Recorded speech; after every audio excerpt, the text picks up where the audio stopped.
Hola a todos, soy el Dr. Beller y este video va dirigido a la población en general. Es un video educativo con el fin de entender qué ocurre cuando nos infectamos con SARS-CoV-2. Vamos a hablar básicamente de lo que llamamos historia natural de la enfermedad. Y les digo porque se lo está nombrando mucho y creo que la población tiene que entender muy bien de qué se trata esto. Cuando el virus ingresa a nuestro organismo a través de lo que nosotros llamamos puerta de entrada, que serían nuestras mucosas, la boca, la nariz, los ojos, nosotros tenemos contacto con gotas respiratorias de otro paciente, ya sea porque tosió, estornudó o incluso habló cerca nuestro, ¿sí? O porque cayó las gotas en algún objeto y nosotros tocamos ese objeto y después nos llevamos la mano a la boca, a la nariz y a los ojos, ¿sí? El virus ingresa a nuestro organismo y puede ocurrir dos cosas. En el primer caso, el paciente no se enferma. ¿Sí? Lo que nosotros decimos, el paciente se infecta, pero no se afecta, permanece asintomático, se siente bien a lo largo de toda la infección y nuestro propio organismo elimina el virus. Eso ocurre en algunos casos, ¿sí? En el otro caso, puede ocurrir que el paciente desarrolle síntomas. Cuando el paciente desarrolla síntomas, decimos que el paciente se enferma. Cuando el paciente se enferma, desarrolla una enfermedad que ustedes ya la conocen, que se llama COVID-19. La COVID-19 es una enfermedad. Por eso ustedes van a escuchar que los médicos dicen la COVID-19. Es la enfermedad. La D es de disease en inglés. Coronavirus, disease, 19, enfermedad por coronavirus del 2019, básicamente es lo que quiere decir, ¿sí? ¿Y qué es lo que ocurre? El virus, cuando ingresa a nuestro organismo, generalmente lo hace a través de las vías respiratorias. Vamos a hacer de cuenta que esto que está acá es un pulmón, la tráquea y los bronquios. El virus entra por aquí y se dirige hacia el pulmón. Y en el pulmón genera lo que los médicos llamamos de neumonía viral.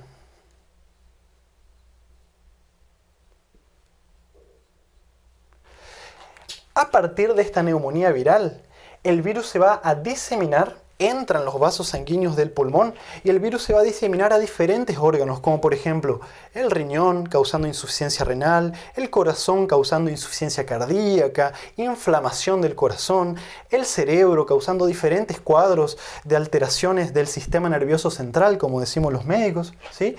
Y en algunos casos genera lo que llamamos disfunción multiorgánica. Son los pacientes más graves, pero estos no son la mayoría. Ya les voy a comentar aquí arriba enseguida, ¿sí? Cuando el paciente desarrolla síntomas, nosotros decimos que pueden haber, digamos, tres grandes grupos de pacientes sintomáticos. Los pacientes con síntomas leves, los pacientes con síntomas moderados o graves, que los agrupa todos acá en graves a fines didácticos, y los pacientes críticos. Es importante que ustedes sepan que los pacientes que no se enferman, o sea, aquellos asintomáticos, junto con los pacientes leves, se los pongo así, los dos juntos, incluye estos acá también, ¿sí? Representan la mayoría, más del 80% de los casos. O sea, ¿qué quiere decir esto en términos más simples para que todo el mundo entienda, ¿sí? Si tenemos 100 personas que se infectan por coronavirus, de estas 100 personas, más de 80 o van a ser asintomáticos o van a tener síntomas leves.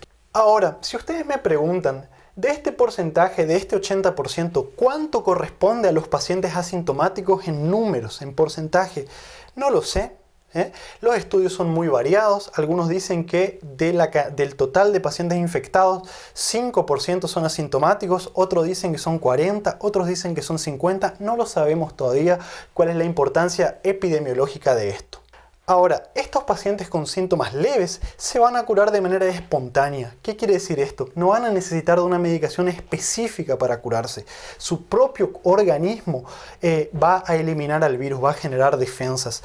Es por eso que es muy importante en estos casos no automedicarse. ¿Y por qué les digo esto? andan circulando en diferentes lugares sustancias, ¿sí? Que prometen curar a los pacientes con COVID-19. Ahora, nosotros sabemos que la mayoría se va a curar solo, sin necesidad de administrarle medicaciones. ¿Y cuál es la importancia de esto? Si nosotros nos autoadministramos sin prescripción y sin el adecuado acompañamiento médico, estas automedicaciones pueden ser tóxicas para nuestra salud y nos pueden generar daño. Y no solamente eso, pueden generarnos signos o síntomas que después el médico no va a saber si es por la medicación que se está automedicando el paciente o digamos por signos o síntomas de la propia enfermedad. Esto confunde y dificulta el diagnóstico posteriormente. Los pacientes graves corresponden más o menos al 14% y los pacientes críticos corresponden más o menos al 5%. Del total de pacientes que se infecta con coronavirus, ¿cuánto van a morir estadísticamente? Es lo que los médicos llamamos de letalidad. Más o menos entre 5 y 7%. Actualmente esto está disminuyendo, dependiendo del país.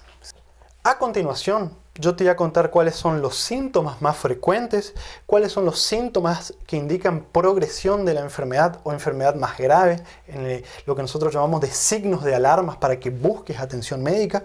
Y te voy a contar cuánto dura el periodo de incubación y el periodo de infectividad, que sería el periodo en el cual nosotros contagiamos. Entonces, fíjense, estos que están acá son los síntomas más comunes de encontrar. Fiebre, fatiga, dolor muscular principalmente cuando nos levantamos de la silla o de la cama, dolor en nuestros muslos, dolor en el bíceps cuando queremos levantar algo, ¿sí? Esto es muy frecuente, dolores en las articulaciones, en el codo, en las rodillas, en los dedos de las manos, de los pies. Puede estar acompañado de algunas alteraciones en la piel, aparecimiento de manchas, ¿sí? Tos. No todos los pacientes tienen tos, pero pueden tener tos seca, puede estar acompañado de obstrucción nasal, nariz chorreando, como si fuera un resfrío, eso puede ocurrir. Pérdida del gusto y del olfato, eso ocurre con relativa frecuencia en hasta 1/3 de los pacientes. Diarrea, un poco de dolor abdominal, todas estas son manifestaciones, es como si fuese un cuadro gripal, ¿sí? Malestar, falta de apetito. Ahora, lo importante es que ninguno de estos síntomas indica gravedad, son síntomas leves. Como les dije anteriormente, estos casos se van a curar de manera espontánea en más del 80% de los casos. Entonces, aquí no debemos automedicarnos, debemos consultar con un médico para que nos indique qué debemos hacer. Estos síntomas son inespecíficos. ¿Qué quiere decir esto? Solamente por los síntomas no hay cómo diferenciar si es una gripe normal, por ejemplo virus influenza, o es COVID-19. No lo sabemos. De la misma forma, actualmente en la mayoría de los países se asume que cualquier paciente con estos síntomas tiene COVID-19 por la pandemia. Entonces, el manejo va a ser quedarse en casa, aislamiento, 14 días, usar máscara, lo que ustedes ya saben, ¿sí? Ahora, estos síntomas que están aquí abajo son lo que nosotros llamamos de signos de alarma, bandera roja. En estos casos debemos buscar atención médica en el hospital de referencia, ¿sí? Dificultad para respirar. Muchas veces el paciente está más cansado, pero cuando nosotros le preguntamos realmente por qué está más cansado, en realidad es dificultad para respirar. Esto es importante, sobre todo si vos cuidás a una persona más anciana o con otras enfermedades, como por ejemplo renales, cardíacas, cáncer, en fin. La dificultad de respirar se puede manifestar de noche. El paciente se levanta a la noche y se tiene que sentar en la cama para poder respirar. Esto es importante. ¿Qué vos podés ver en el cuerpo de la persona? Que está quedando morado o azul, sobre todo la punta de los dedos, los labios. Esto es muy importante. Esto quiere decir que le está llegando poco oxígeno a su organismo, ¿sí? Esto es un signo de gravedad. Fiebre que no baja a pesar de que le demos medicaciones, o una fiebre muy alta, difícil de controlar, también es un signo de alarma. Esto nos tiene que hacer consultar médicos. Dolor de cabeza muy fuerte. Yo no les puse acá, ¿sí? Pero como síntomas comunes se incluye dolor de cabeza también. Ahora, cuando el dolor es muy fuerte, sobre todo si el dolor de cabeza se acompaña de esto que está acá abajo, confusión mental, o el paciente es difícil despertarlo, esto nos tiene que indicar que puede ser una COVID-19 grave y debemos consultar. Dolor torácico, cuando el paciente respira le duele mucho el pecho, ¿sí? Nos tiene que hacer plantearnos la posibilidad de que puede ser un caso progresivo, un caso un poco más grave. ¿Estamos? Entonces, en estos casos, buscar atención médica. A continuación, te voy a explicar algunos términos que los médicos utilizamos para que entiendas por qué hay veces que se te pide que te quedes un determinado periodo de tiempo en tu casa cumpliendo medidas de aislamiento domiciliar. Fíjense, cuando una persona, por ejemplo, le tose a la otra y lo contagia, ¿qué es lo que ocurre? ¿En cuánto tiempo tarda la otra persona que estaba sana previamente en comenzar a manifestar signos o síntomas?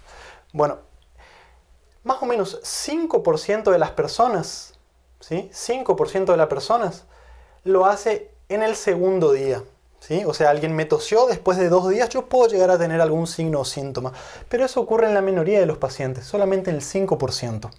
La gran mayoría de los pacientes, y acá yo pongo así, más o menos el 50, 60%, va a manifestar síntomas entre el 5.º y 7.º día. ¿Sí?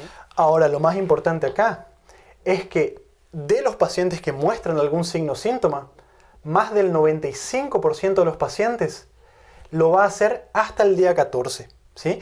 Es por eso que cuando vos tenés contacto con una persona que tiene sospecha de COVID-19, te tenés que quedar en tu casa por lo menos 14 días cumpliendo medidas de aislamiento, porque eso es lo que puede demorar en aparecer los síntomas. Ahora, las personas que no tienen signos o síntomas, ¿pueden transmitir la enfermedad? O sea, aquellos que son asintomáticos. Te lo voy a responder aquí abajo, ¿sí? Tenemos, digamos, lo que los médicos llamamos de calendario de la COVID-19 o línea del tiempo. Fíjense, consideramos como día, esto que está acá abajo es los días, ¿sí? Día 0, cuando alguien nos contagia. En el día 0 todavía no tenemos signos o síntomas. Yo les dije que desde el día 0 hasta el día 14 es lo que puede tardar el virus en provocarnos manifestaciones clínicas. El periodo de incubación. Síntomas.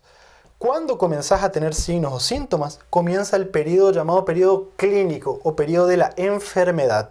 Vamos a suponer que la persona tardó 14 días en tener algún signo o síntoma. Entonces aquí terminó el periodo de incubación y comenzó el periodo clínico. ¿Cuánto tiempo dura el periodo clínico? O sea, ¿hasta cuántos días nosotros vamos a tener signos o síntomas? Bueno, como les dije, en el 80% de los casos o más, la persona tiene signos o síntomas leves y su propio cuerpo elimina al virus. ¿En cuánto tiempo? Bueno, puede llevar otros 14 días. Entonces, del día 14 hasta el día 28 es el periodo clínico.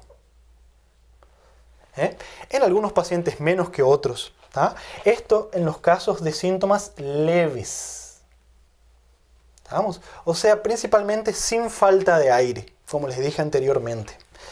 Es por eso que cuando vos comenzás con signos o síntomas, te dicen quédate en tu casa por lo menos 14 días.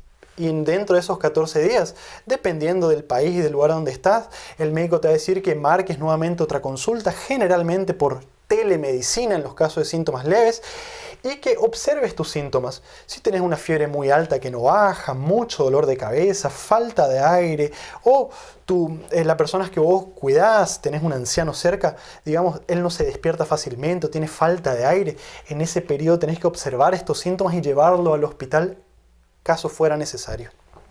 Ahora, ¿cuánto tiempo nosotros podemos contagiar el virus a otras personas? Es lo que nosotros llamamos de periodo de infectividad, el periodo que contagiamos. Bueno, fíjense, yo les pongo acá día 12, recordando que el día 0 es cuando alguien nos tosió, ¿sí? Alguien infectado nos tosió. En el día 12, o sea, 2 días antes de que comiencen los signos o síntomas, más o menos, es el periodo que nosotros llamamos de presintomático. ¿Qué quiere decir esto?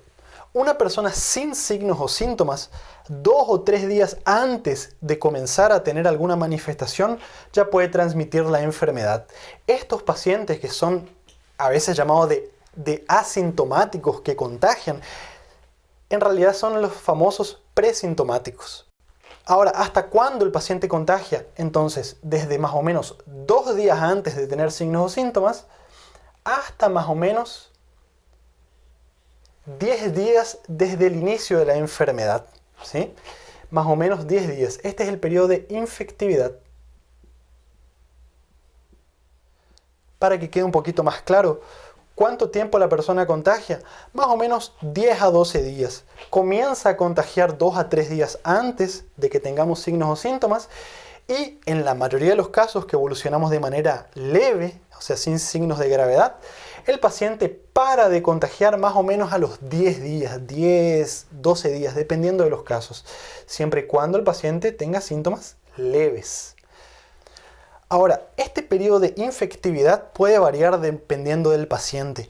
Entonces, ¿cuándo nosotros los médicos consideramos que el paciente no contagia más o digamos que está curado de la COVID-19?